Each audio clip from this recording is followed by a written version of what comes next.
Olá, tudo bem? Sejam todos muito bem-vindos a esse vídeo. Esse vídeo que é o primeiro de uma série onde eu vou estar abordando toda a parte da técnica vocal para ajudar a você, cantor, amador ou amadora, a desenvolver ainda mais a sua técnica vocal. Eu sou Cleiton Chalegre e eu ajudo novos cantores a desenvolverem a sua técnica vocal. Então, se você é um cantor amador, cantor de karaokê, fica aí que você vai aprender uma parada que vai libertar você de uma vez por todas. E essa tal pílula mágica, na verdade, não é bem uma pílula mágica.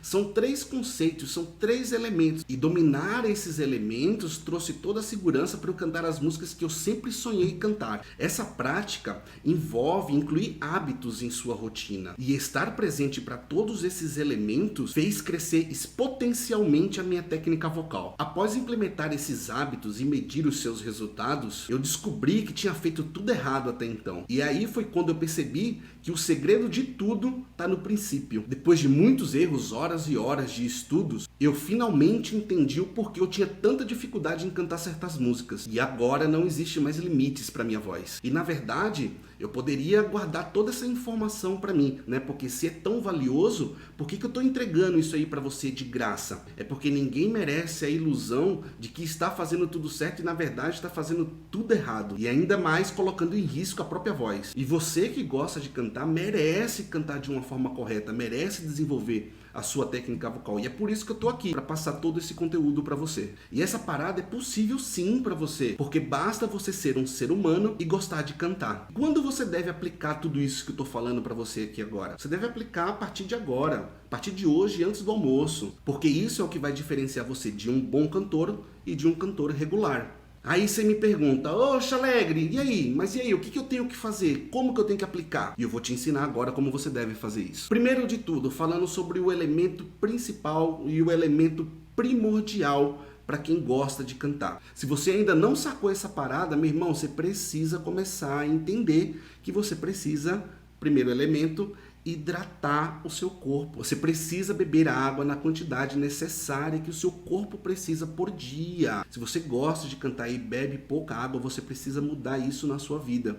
A água, ela lubrifica todo o seu sistema, todos os seus músculos, todos os seus tecidos. E a prega vocal, ela é um tecido muito sensível, ela precisa estar extremamente lubrificada para você conseguir extrair o máximo potencial dela. Entre 2,5 litros a 3 litros, depende do seu tamanho. Eu tomo 3 litros de água por dia. Como que você faz esse cálculo? Como que você pode estar fazendo esse cálculo? Começa a beber água em garrafas de 1 litro. Porque fica mais fácil de você medir. É você tomar duas garrafas e meia, 3 garrafas por dia. E assim você consegue implementar esse hábito tão importante, não só para a sua voz, mas para a sua vida. Bom, então falamos sobre o primeiro elemento, que seria hidratação. Hidratar o seu corpo com a quantidade necessária de água por dia. E agora a gente vai falar sobre o segundo elemento aí, que é na minha opinião, é o mais importante de todos, não só para o canto, mas também para a vida, que é a respiração. Você precisa entender de uma vez por todas que para cantar você utiliza uma respiração diferente da respiração que você usa para falar. A respiração que você usa para falar, ela é uma respiração mais curta, ela é uma respiração mais rápida, porém com uma capacidade pequena de armazenamento de ar. Já na respiração do canto, você precisa de uma capacidade maior de ar. E você precisa de um controle maior de entrada e principalmente a saída de ar. Coisa que não é tão efetivo na respiração da fala. Na respiração da fala você não tem músculos influenciando a sua expiração. Você só tem o relaxamento dos músculos. E o seu próprio pulmão, que é um tecido elástico, ele empurra o ar para fora. Quando você fala, o movimento de expiração, ele é feito somente com o relaxamento da musculatura. Ou seja, a musculatura aciona para você inspirar e para expirar ele simplesmente relaxa. Você não empurra o ar para fora. Diferente da respiração do canto, que você utiliza uma musculatura própria para controlar essa entrada e a saída de ar. Na respiração do canto, você tem dois tipos de respiração. Muitos cantores, normalmente cantores eruditos, utilizam a respiração diafragmática, que é a respiração através do diafragma. Outros cantores com uma performance mais punch, uma voz mais agressiva, vamos dizer assim, utilizam um outro tipo de respiração, que é a respiração costodiafragmática. A gente tem uma influência mais efetiva de alguns grupos de músculos que você vai conhecer agora. O diafragma é um músculo que divide a nossa caixa torácica do nosso abdômen. Na hora que a gente inspira, ele faz o movimento para baixo, dessa forma.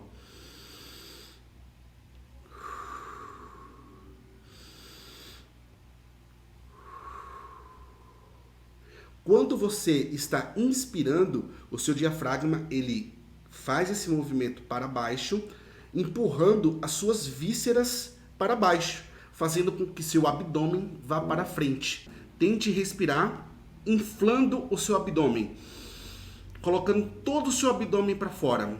Quando você faz todo esse movimento, você está utilizando o diafragma para empurrar sua barriga para fora. E essa é a respiração diafragmática. Ainda na respiração do canto, você tem um outro grupo de músculos que influenciam a sua respiração, que seriam os intercostais, internos e externos. Quando você tem esses músculos trabalhando junto com o diafragma, você configura uma respiração chamada de costodiafragmática, que é nada além de você trabalhar o seu diafragma junto com a expansão das suas costelas, fazendo com que aumente o espaço interno e você tenha uma capacidade maior de armazenamento de ar. Ainda na respiração do canto, a gente precisa dar uma atenção especial na expiração, na forma com que você vai expulsar esse ar na hora que você estiver cantando. Lembra que eu falei para você que quando você respira com o diafragma, você coloca o seu diafragma para baixo e o seu abdômen vai para fora? É exatamente isso. Quando o seu abdômen vai para fora, você utiliza a musculatura do seu abdômen para fazer uma força contrária a esse movimento. Ou seja, o seu diafragma empurra o seu abdômen para baixo, consequentemente a sua barriga vai para fora e você conscientemente com os músculos do abdômen faz uma força contrária, mantendo uma tensão entre o seu diafragma e os seus músculos do abdômen. Esse controle é o que você precisa ter para você conseguir cantar de uma forma que você jamais cantou antes. E agora uma nova configuração de respiração é formada. Você tem uma respiração costodiafragmática abdominal.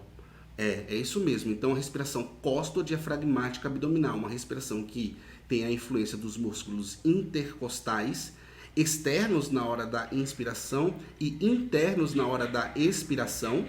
Você tem a ação do diafragma e você tem a ação dos músculos do abdômen na hora da expiração. O canto nada mais é do que um controle de pressões. E existem pressões que ajudam você e existem pressões que não ajudam você.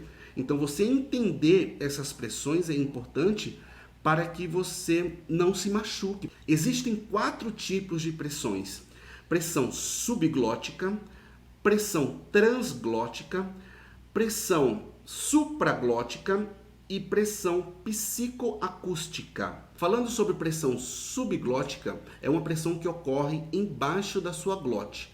A sua glote ela fica mais ou menos nessa altura, na altura do gogó.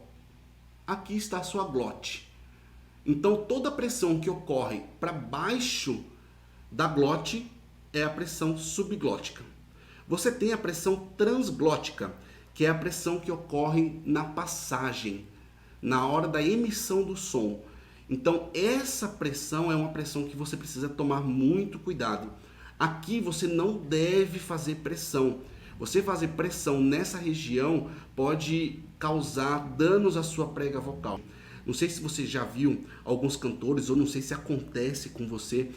Às vezes quando você vai cantar aquela nota aguda, aquela tão sonhada nota aguda, você faz aquela força que solta a veia, tensiona tudo.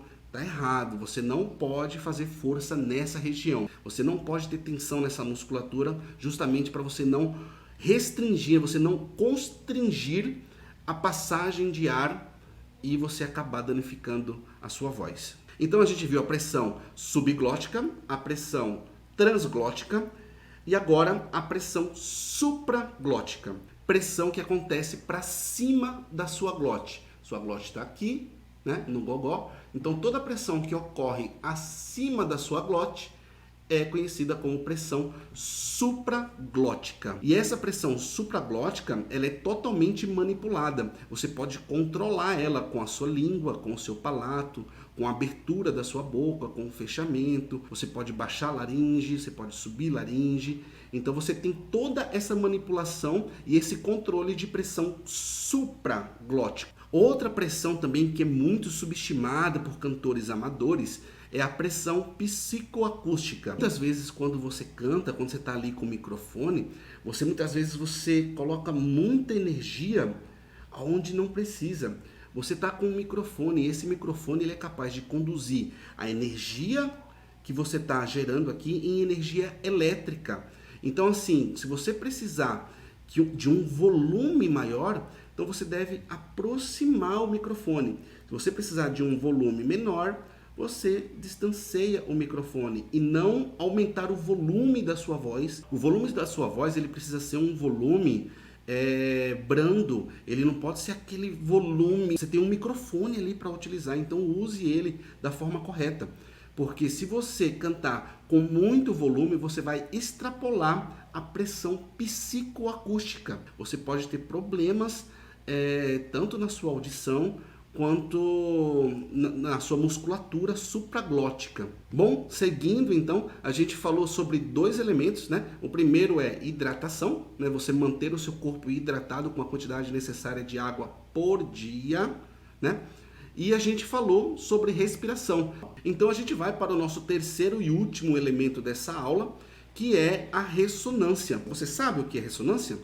Ressonância é a forma com que as vibrações de sons, né, as vibrações sonoras se comportam dentro do espaço aonde você as projeta. E quando a gente está cantando, a gente emite o som através da prega vocal, né, e esse som ele pode ser manipulado, você pode ressoar esse som em 4 níveis de ressonância. O primeiro nível de ressonância é a orofaringe, que é a região da sua boca. Você tem a nasofaringe, você tem a rinofaringe, são espaços que a gente tem no nosso crânio, nessa região, onde você pode jogar a emissão do som e fazer com que ressoe nessa região, que é o grande segredo dos agudos, é você subir o nível de ressonância. Se você está cantando uma música e você está tendo dificuldades em atingir certos tons, às vezes você controlando somente onde você está ressonando esse som, você consegue resolver esse problema.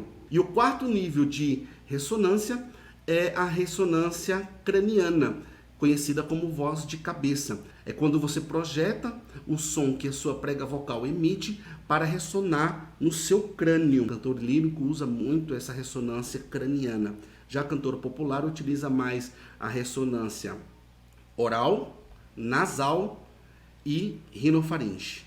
Bom, a gente chegou ao final dessa aula, um pouquinho extensa, aí, mas um conteúdo de primeira qualidade para você. Então aproveite esse conteúdo, deixe o seu comentário aí embaixo se você tem alguma dúvida, se você quer perguntar alguma coisa, né? De repente a sua pergunta pode ser tema dos próximos vídeos dessa nova série que a gente está preparando para você. E se você quiser ter acesso ao PDF dessa aula, basta você clicar em algum link dessa página, você será redirecionado à minha página pessoal, aonde você vai deixar o seu melhor e-mail para que eu envie para você esse PDF aí e você possa aprimorar ainda mais os seus estudos. E se você quiser fazer parte do meu grupo do Telegram, basta você clicar no link que está em algum lugar dessa página e você terá acesso ao meu canal particular, onde eu posto aulas, onde eu posto áudios, onde eu respondo perguntas e tudo para melhorar ainda mais a sua técnica vocal. Bom, então por hoje é só. Muito obrigado pela sua atenção, muito obrigado por você chegar até aqui e um forte abraço, até a próxima.